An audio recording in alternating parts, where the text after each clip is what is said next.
Bayangkan ini baik-baik.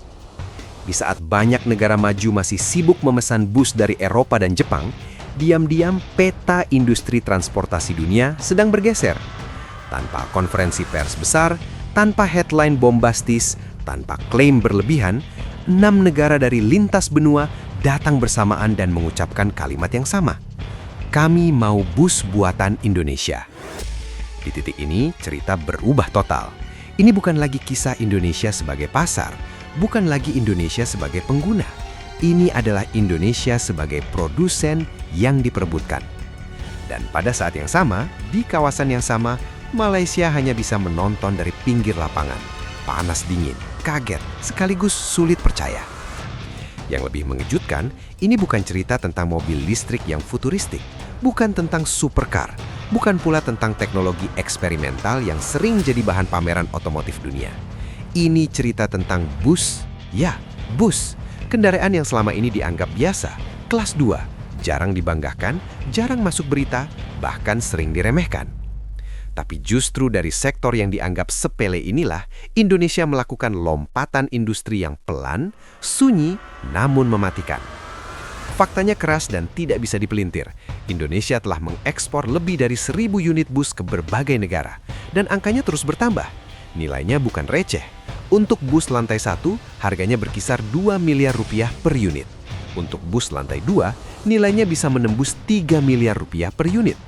Ini bukan proyek uji coba, bukan ekspor simbolik untuk foto. Ini transaksi nyata dengan repeat order. Pasar global sudah bicara, dan pasar tidak pernah bohong. Negara-negara yang membeli bus Indonesia pun bukan negara dengan karakter seragam. Bangladesh, Fiji, Kenya, Arab Saudi, Laos, dan Timor Leste. Beda benua, beda iklim, beda budaya, beda kebutuhan, beda tingkat infrastruktur. Tapi semuanya sampai pada kesimpulan yang sama. Mereka memilih bus buatan Indonesia. Ini bukan kebetulan, ini bukan belas kasihan. Ini keputusan rasional, berbasis pengalaman lapangan dan perhitungan bisnis yang dingin.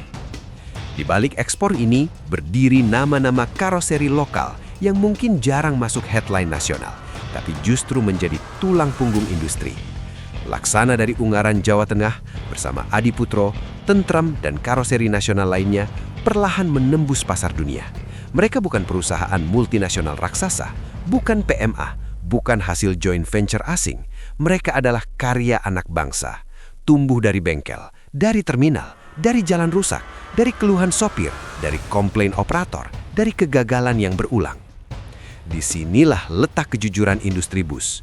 Bus adalah kendaraan paling jujur di dunia otomotif. Ia tidak bisa berpura-pura. Kalau desainnya buruk, penumpang langsung protes. Kalau suspensinya keras, sopir yang pertama mengeluh. Kalau AC bermasalah, viral. Kalau bodinya ringkih, rusak dalam hitungan bulan. Bus bekerja keras setiap hari. Panas, hujan, jalan rusak, muatan berlebih, jam operasi panjang. Bus tidak hidup di brosur. Bus hidup di kenyataan. Dan di titik ini, Indonesia punya satu keunggulan yang sering tidak disadari.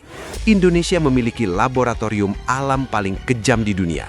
Jalan rusak ada, polisi tidur brutal ada, cuaca ekstrim ada, muatan berlebih jangan ditanya.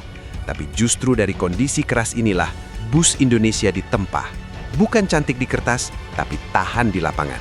Inilah yang membuat bus Indonesia berbeda. Desainnya tidak berlebihan, tapi berkarakter, futuristik, tegas, dan punya identitas. Tidak norak, tidak aneh, tidak asal tempel ornamen. Pengecatan dan livery dirancang matang, terlihat elegan, modern, dan bersih. Masuk ke interior, bus Indonesia dikenal rapi, nyaman, ergonomis. Kursi modern, pencahayaan halus, kabin senyap. Bahkan banyak bus dilengkapi pramugari, menjadikan pelayanan terasa eksklusif. Bukan sekedar alat angkut, tapi pengalaman perjalanan. Di luar negeri, bus sering dianggap hanya sebagai alat, fungsional, cukup, selesai. Tapi di Indonesia, bus adalah identitas, gengsi operator, kebanggaan kru, ajang adu desain, bahkan bahan konten. Bus dipotret, diulas, dibanggakan. Ini bukan berlebihan, ini perbedaan cara pandang industri. Indonesia memperlakukan bus sebagai karya, bukan sekedar produk. Disinilah letak perbedaan mental industri Indonesia dan Malaysia mulai terlihat jelas. Indonesia memilih masuk ke dapur produksi, Masuk ke bengkel, masuk ke riset, masuk ke trial error, mendengar sopir, mendengar mekanik, mendengar operator, mendengar penumpang. Malaysia lebih nyaman berada di posisi perakitan, impor, dan distribusi. Menjadi middleman, rapi, tertata, tapi tidak membangun inti.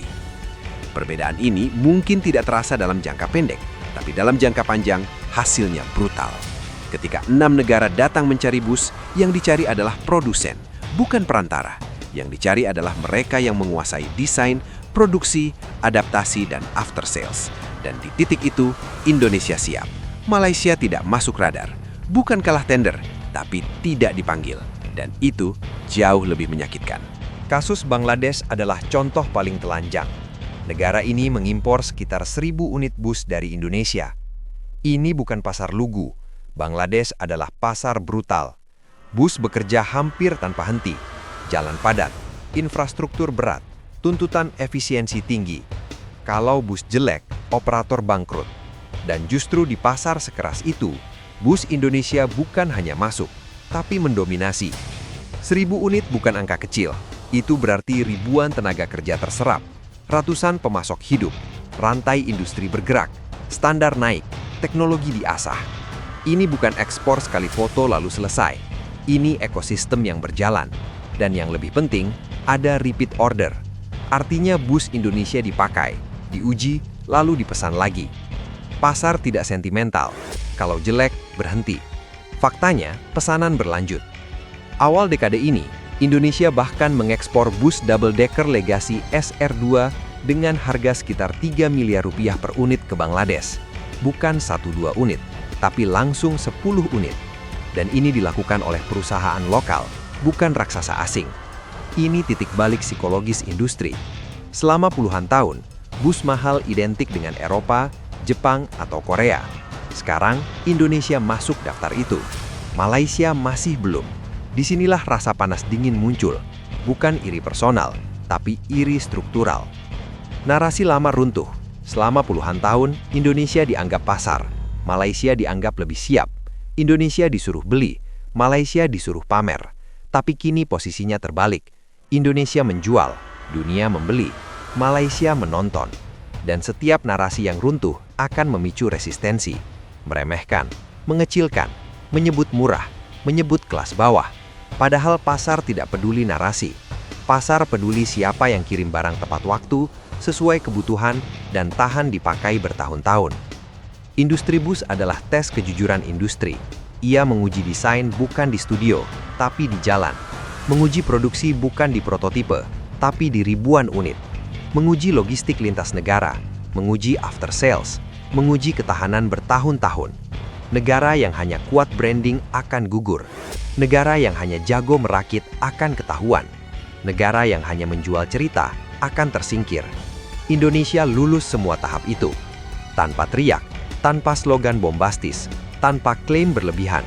Indonesia melakukan satu hal yang membosankan tapi mematikan. Konsisten produksi. Puluhan tahun, karoseri hidup, supplier tumbuh, teknisi diwariskan, kesalahan diperbaiki, standar naik pelan tapi pasti. Sampai akhirnya dunia sadar, Indonesia ini siap. Malaysia bukan negara bodoh, bukan gagal.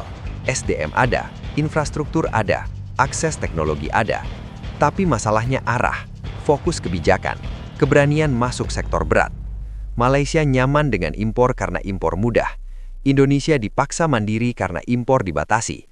Tekanan membuat tumbuh, kenyamanan membuat stagnan. Ini hukum industri, bukan ejekan. Indonesia membangun ekosistem.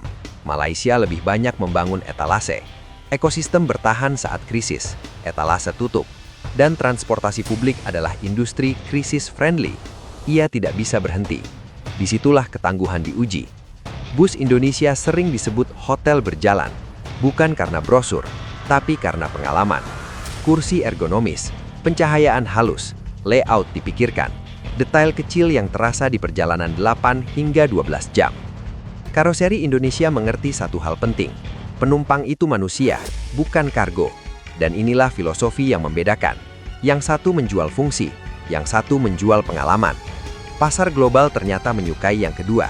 Operator ingin dikenali, ingin beda, ingin diingat. Indonesia memberi itu. Malaysia masih bermain aman. Bus Indonesia lahir dari penderitaan, dari jalan rusak, dari bengkel pinggir jalan, dari keluhan supir, bukan dari studio steril. Itu sebabnya bus Indonesia jujur, cantik di lapangan, bukan hanya di katalog. Pada akhirnya, bus bukan tujuan, bus adalah pintu, latihan skala, latihan kualitas, latihan pasar global. Jika bus bisa, truk bisa, kendaraan listrik bisa, alat berat bisa, bahkan pertahanan bisa. Indonesia sudah masuk pintu itu. Bus terlihat sepele, tapi justru di sanalah kekuatan industri sebuah negara terbaca telanjang. Karena bus bukan simbol gaya hidup, bukan barang pamer. Bus dipakai keras, dipakai massal, dipakai lama, dipakai publik. Kalau industri bus suatu negara kuat, fondasi industrinya matang. Dan hari ini, di ASEAN, yang lulus ujian itu hanya satu, Indonesia.